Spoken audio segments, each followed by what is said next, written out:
High, আসসালামু আলাইকুম। আমি আহ, গত দুদিন আগে একটা ভিডিও করেছিলাম নিঝুম মজুমদারকে উদ্দেশ্য করে।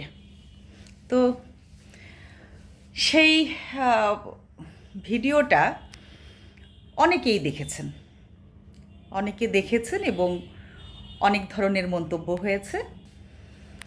বক্তব্যটার বিপরীতে সাইফুল বাতেন টিটু সাহেব একটা লাইভ ভিডিও করতে চেয়েছিলেন, উনি সঞ্চালনার কাজ করতে চেয়েছিলেন এবং উম, নিঝুম ভাই আর আমাকে উপস্থিত রাখতে চেয়েছিলেন। কিন্তু আমার কিছু পার্সোনাল ইস্যুর কারণে আমি ওখানে উপস্থিত হইনি। আহ, কিন্তু এখন আমি তাদের লাইভ ভিডিওটা দেখে আমার কাছে মনে হলো আমার থাকাটা আসলে জরুরি ছিল। কারণ ভিডিওটার প্রথমেই মিথ্যা একটা ইনফরমেশন দিয়ে শুরু করেছে। সেটা হচ্ছে, আমি যখন নিঝুম মজুমদারকে নিয়ে এই ভিডিওটা যেদিন রাত 9টার সময় পোস্ট করি, ওই সময়ে আমার ফলোয়ার সংখ্যা ছিল 1,07,738 জন। আর যেহেতু দেশের ইস্যুতে একটা কথা বলেছি, অনেকেরই পছন্দ হয়েছে, অনেকেরই পছন্দ হয়নি। এই বিষয়টা নিয়ে মতামত দিয়েছেন অনেকেই, বিশিষ্টজনেরা। সবার কাছেই আমি কৃতজ্ঞ এবং সবাইকে অশেষ ধন্যবাদ। কিন্তু এই ভিডিওর একদিনের মাথায় আমার 600 ফলোয়ার বেড়ে যায় এবং 1,07,738টা ফলোয়ার থেকে 8,000-এ যে পৌঁছায়। তো বাতেন সাহেব তার লাইভের শুরুতেই একটা মিথ্যা তথ্য দিয়ে শুরু করলেন যে আমার নাকি একদিনের ভেতরে 4,000, মানে আমার নাকি 1,04,000 ফলোয়ার ছিল, আরও 4,000 ফলোয়ার বেড়ে গেছে। এটা একটা ভুল এবং মিথ্যা তথ্য। ভুল বলবো না, এটা উনি জেনে শুনে একটা মিথ্যা তথ্য দিয়েছেন। কারণ 2 দিন ওনরা, মানে বাতেন সাহেব এবং তার যত লোক আছেন সবাই মিলে 2 দিনে আমার পুরো আইডিটা পোস্টমর্টেম করে ফেলেছেন।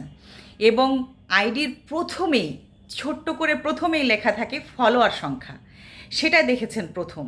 তো সেখানে তারা দেখেছেন যে 1,07,738 ফলোয়ার।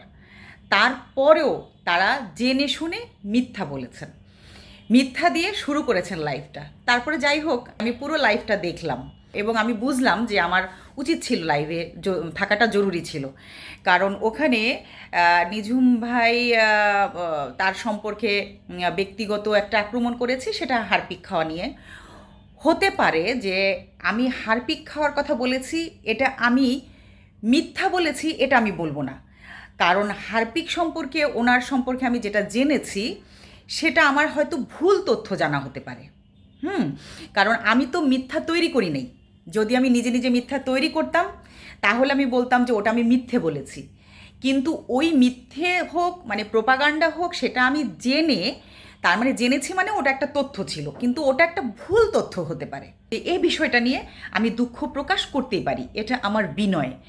আমি যেহেতু ভুল তথ্য দিয়েছি, ভুল কথা বলেছি, যেটা যেটা উনি ব্যক্তিগতভাবে উনি বলছেন এবং বাতেন সাহেবের কাছ থেকে আমি জানতে পেরেছি যে এটা মিথ্যা একটা তথ্য।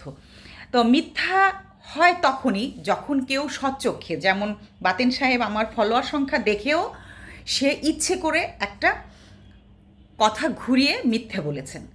আর আমি মিথ্যা তৈরি করি নাই, আমি ভুল তথ্য পেয়ে ভুল তথ্য ডেলিভারি দিয়েছি। তো যাই হোক, যেটা আমি দেখেছি, যতটুকু দেখেছি, তো আমি সেই বিষয়ে বলেছিলাম। আমি তার জন্যে নিঝুম ভাইয়ের কাছে ক্ষমা ক্ষমা চেয়েছি। বহুবার আমি বলেছি যে আচ্ছা নিঝুম ভাই, আমি দুঃখ প্রকাশ করেছি, আমি দুঃখিত এই বিষয়টা নিয়ে। এটা নিয়ে কথা মানে এটা বলতে, এই দুঃখ প্রকাশ করতে, এতটুকু বিনয়ী হতে আমার কোনো সমস্যা নেই, আমার এখানে কোনো লজ্জা নেই। কিন্তু লজ্জা হয়েছে তখনই যখন কথা উঠেছে যে নিঝুম মজুমদারকে নিয়ে ভিডিও করে আমি নাকি 4,000 ফলোয়ার বাড়িয়েছি। বাতেন সাহেবের জ্ঞাতার্থে বলি, আমি কোনো দিন ফ্যান ফলোয়ার নিয়ে চিন্তা করি নাই। আমি আরও কয়েকটা বিষয় টুকে রেখেছি যে নিঝুম ভাই বললেন যে আমি একবার জনগণকে বোঝাতে বলছি, মানে সচেতন করতে বলছি, যে জনগণকে সচেতন করেন, জনগণকে সচেতন করা জরুরি যে আসলে কি থেকে কি হলো, জনগণকে সচেতন করার বোঝানোর কথা বলেছি।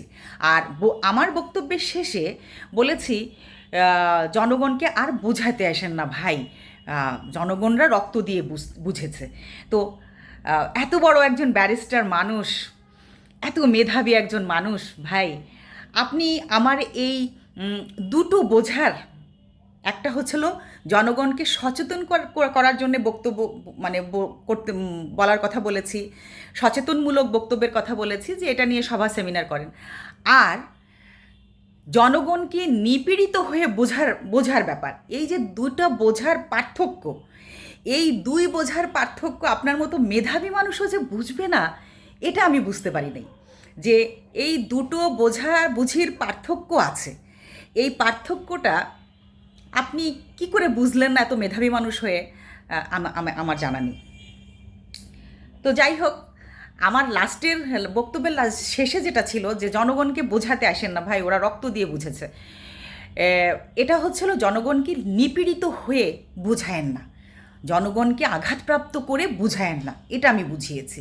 আর এর আগের বোঝানোটা হলো জনগণকে সচেতন করার জন্য আপনারা বক্তব্য রাখতে পারেন। যাই হোক, এই দুই বোঝাবুঝির আপনি মনে হয় ভুল বুঝেছেন। আমার এই 5 মিনিটের বক্তব্য থেকে আমি আর একটা বিষয় দেখলাম যে আমি যেখানে আমরা কথাটা উচ্চারণ করেছি, মানে আমরা বলতে দেশের সাধারণ জনগণের কথা, সেখানে অনেকেই আমাকে ব্যক্তিগত আক্রমণ করেছেন। আর আমরা কথাটার জায়গা আমিকে ধরে নিয়েছেন, কেন আমি জানি না, কারণ আমার এখানে ব্যক্তিগত কোনো আলাপ আমি এখানে করতে আসি নাই, আমার ব্যক্তিগত কোনো কথাই আমি এখানে বলি নাই। আর একটা বিষয় হচ্ছে, আপনারা দেশের বাইরে পালিয়েছেন, দেশের বাইরে পালিয়েছেন মানে এই কথাটা নিঝুম মজুমদারকেও বলি নাই, নেত্রীর সম্পর্কেও বলি নাই। পালিয়েছেন বলতে দলের কথা বলেছি, দলের অনেকেই দুর্নীতি করে দেশের বাইরে পালিয়েছেন নেত্রীকে রেখে।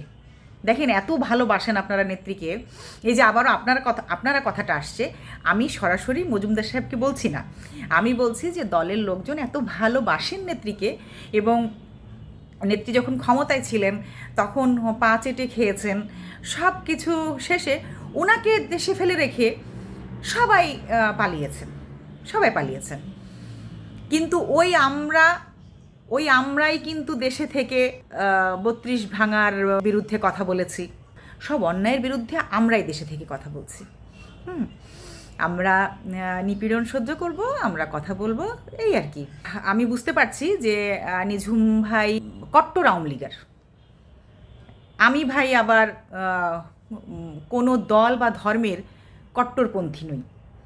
আমি এমন একজন মানুষ, সাদাকে সাদা বলি, কালোকে কালো বলি, যেটা অন্যায় সেটাকে অন্যায় বলি। আমাদের কোরআন হাদিসেও আছে, যদি নিজের মাও অনৈতিক কাজ করে সেক্ষেত্রে তার বিরুদ্ধে জিহাদ করা জায়েজ। যাই হোক, আপনারা ভালো থাকেন, আপনাদের জন্য শুভকামনা। দেশের কল্যাণের জন্য যদি আপনারা কাজ করতে চান, আসলে আমার কথা এটাই ছিল যে দেশের কল্যাণের জন্য যদি আপনারা কাজ করতে চান, জনগণকে নিপীড়ন হওয়ার কথা মুখে বলেন না, এই পরামর্শটাই আমার দেওয়ার ছিল। কিন্তু আমি আসলে অনেক ছোট মানুষ, আসলে আপনারা বিলেতে থেকে লেখাপড়া করেছেন, আপনাদের মেধার সাথে আমার মেধা যায় না। তো ভালো থাকবেন। আর মেধার ঝলক দেখলাম বাতেন সাহেবের, আমার 5 মিনিটের বক্তব্যকে উনি বেশ 3 পর্বের 1.5 ঘন্টা প্রায় একটা সিনেমার মতো করে ফেলেছেন, একদম নাচে গানে ভরপুর করে। অসাধারণ সৃজনশীলতা আপনার জন্যও শুভকামনা। টাটা।